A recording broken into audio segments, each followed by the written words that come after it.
Hello guys, welcome back to my channel.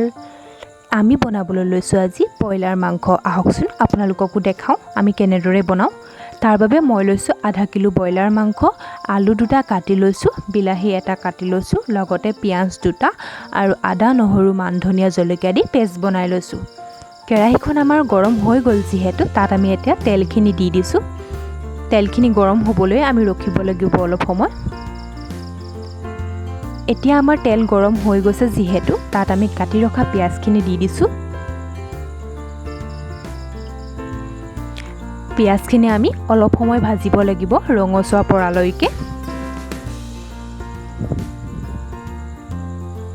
পিয়াজখিনি অকনমান ভাজি থাকুতে তাতে আমি পৰিমাণ অনুসৰি হালধি লগতে সোৱাদ অনুসৰি নিমখ দি দিছো গুটেইখিনি ভালদৰে মিহলি কৰি দিম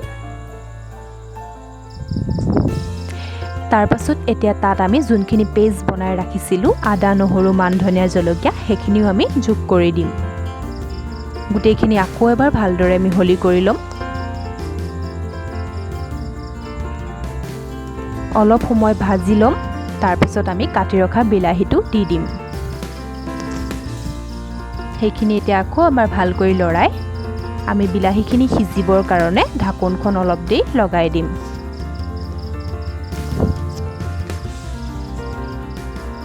আমাৰ বিলাহীখিনি অলপ সিজিছে এতিয়া তাত আমি অকনমান জিৰা গুৰি অকনমান গৰম মছলা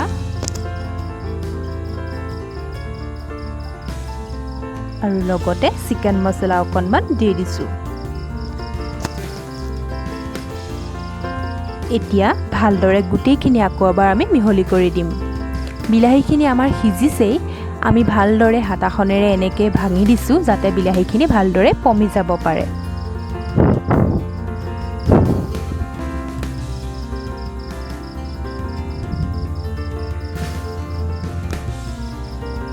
আমাৰ মছলাখিনি ভজা হৈ গৈছে এতিয়া তাত আমি মাংসখিনিও যোগ কৰি দিব পৰা হ'ব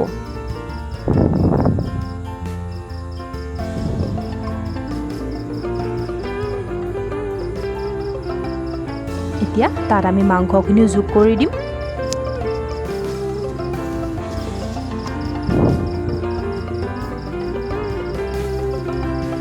গুটেইখিনি দি পেলাই আমি ভালদৰে গুটেইখিনি আকৌ এবাৰ মিহলি কৰি দিম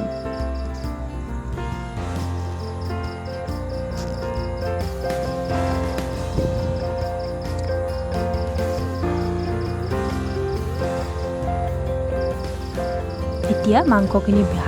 ভাজ খাবলৈ আমি অলপ ঢাকনখন লগাই দিম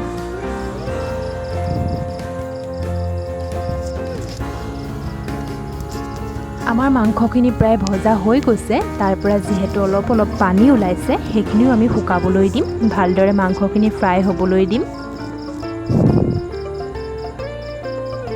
এতিয়া মাংসখিনি ফ্ৰাই হৈ যোৱাৰ লগে লগে আমি তাত কাটি ৰখা আলুখিনিও দি দিব পাৰিম গুটেইখিনি দি লৈ আমি ভালদৰে আকৌ এবাৰ লৰাই দিম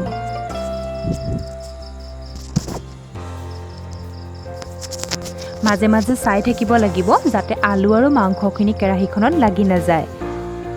ভালদৰে লৰাই দিব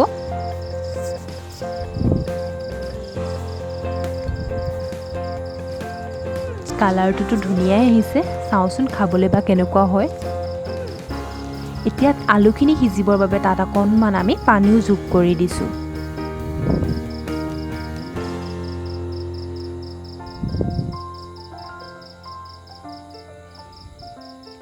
এয়া আপোনালোকে দেখিছে আমাৰ পানীখিনি যিহেতু উতল আহি গৈছে মাংসখিনিও ধুনীয়াকৈ ভালদৰে ভাজ খাই আলুখিনিও সিজিছে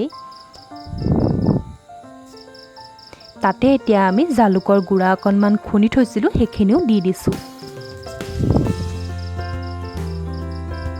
ভালদৰে গুটেইখিনি মিহলি কৰি দিম